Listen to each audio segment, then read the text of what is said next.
Hey everybody, it's Brad here from DSLrad.com, and I just want to say thank you for joining me today. Today we're going to be talking about real estate photography and some of the different lenses that we recommend that you could give it a go with, both on sort of the entry level right up to the expert, sort of the best of the best, our top recommendations. So the four lenses that we're going to be talking about today include the Canon 10 to 18 millimeter. That's a USM lens, so that is for an EF-S mount, which is a crop sensor. Might be a good fit for like a Canon 70D, 80D, even the 90D, which is the new one. Could be the Sigma 18 to 35 millimeter. That's the next lens on our list. Followed by the Sigma 10 to 20. Both really good options too. And the Canon EF-S 16 to 35 USM L mount series, which is Canon's top line, and it's the best of the best. And it's our recommendation for real estate photography. So let's dive in. Let's have a quick look at these in order of our recommendations. So starting with the Canon 10 to 18 mil, it's a STM. It's not a kit. Well, it's about the same level as a kit lens, though it's not generally shipped as a kit lens. So basically, one of the best parts about it is it's got image stabilization, but the stabilization is great because you can use it with video, and it does make things a little bit smoother. And it is also quite light. That comes mainly because of the build quality, because it's a kit type lens, so it's not very heavy, which means it's light to carry, light to take with you to different shoots.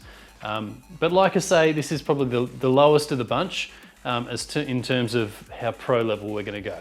So let's leave that one there, move on to the next one. So that was number 4. Number 3 is the Sigma 18 to 35.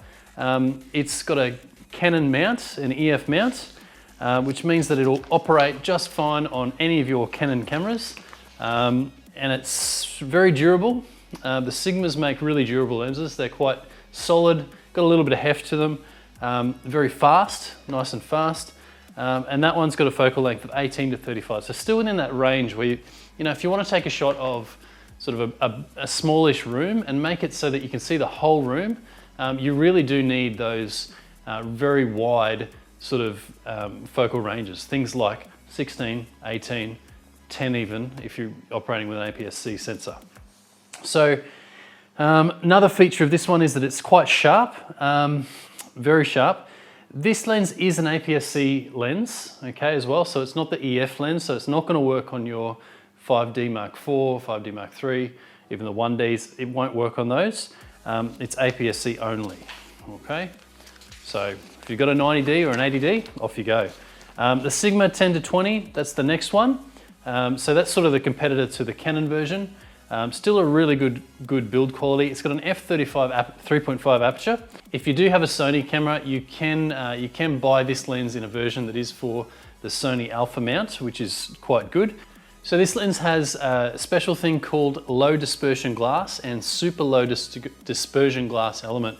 So basically that just means that in terms of the chromatic aberration, which is like the green and the purpley pink colors that you often get on the outlines of things, it reduces those significantly, which is a great little feature to have. So that's the 10 to 20 millimeter.